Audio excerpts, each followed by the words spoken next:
Well, today the Home Secretary, Theresa May, has been chairing a meeting at the government's emergency committee, COBRA, after admitting some migrants were reaching Britain through the tunnel. Some people have made it through the tunnel. Of course, anybody who does come through the tunnel and claims asylum will be dealt with in the normal way of looking at these asylum claims. But the key thing for us to do is to make sure that we've got that security right at Calais to ensure that people are not coming through. And ultimately, actually, the answer to this problem is to ensure that we are reducing the number of migrants who are trying to come from Africa across into Europe. Well, Labour MP Keith Vaz says the French authorities and the European Union itself need to do much more to deal with the fundamental causes of the problem. Once the migrants have no right to stay in France, they have to be returned to their country of origin.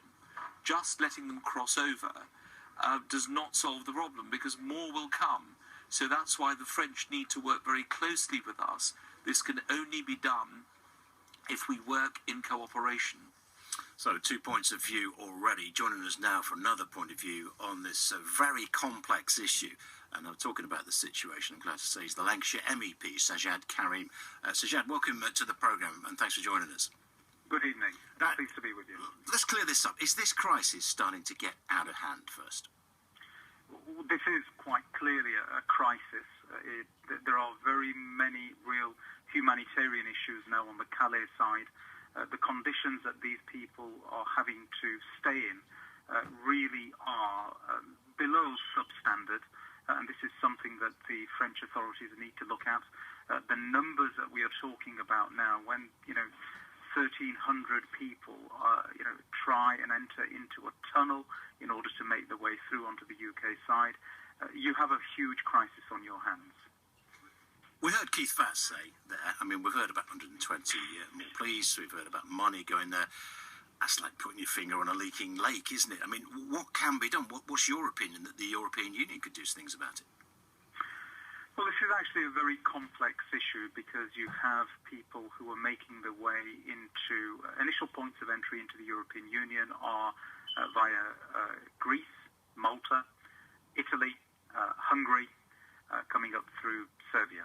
And then these people either settle in those countries or on countries surrounding them, mainly in places like Germany and indeed in France as well. But then, of course, you do have those numbers that are absolutely intent on making their way to the United Kingdom. And it is those people who are then ensuring that they make their way to Calais by some means and then try and get through the tunnel into the United Kingdom. This is a situation that we have tried to deal with at a European Union level. However, the Commission made a fundamental mistake of trying to enforce onto member states mandatory numbers without consulting member states right at the outset. And it's quite clear that that agreement of rehousing 40,000 people across the member states of the European Union without having consulted the countries first was never going to hold, and it collapsed at the very first step as soon as the relevant country leaders had an opportunity to discuss it. So the Commission really did make a fundamental miscalculation right at the outset, and that is why this situation is just getting from bad to worse today. There's so much to do. There's corruption, there's human trafficking going on here, there's crime, there's people believing that they're paved with gold pavements if they get to the UK. All these are just false, aren't they? But you can't get to the root of the problem. It's going to take quite a few years to get anywhere near under control, isn't it? This is going to take some time, because these people are coming from countries where there are very real issues. When one looks at the situation in Libya, in Syria, it's quite clear these are very dangerous countries at this moment in time. But then as you go further into Africa, I heard only this morning that many of the people who were involved in trying to get to the United Kingdom, this number of 1,300 that has been given that entered into the tunnel, many of them are actually from Eritrea. Not a country where you have that sort of situation, but economic difficulties. So this really is a complex situation. But the point is this, that in terms of the international agreements that are in place, once any of these people enter into the European Union, it is the first country that they enter into that they are required to make an application for asylum, and that country must deal with it. If that asylum claim, for whatever reason, is turned down, then it is simply not good enough to allow that person to move on to the next EU member state country. No, that country is obliged then to deport them.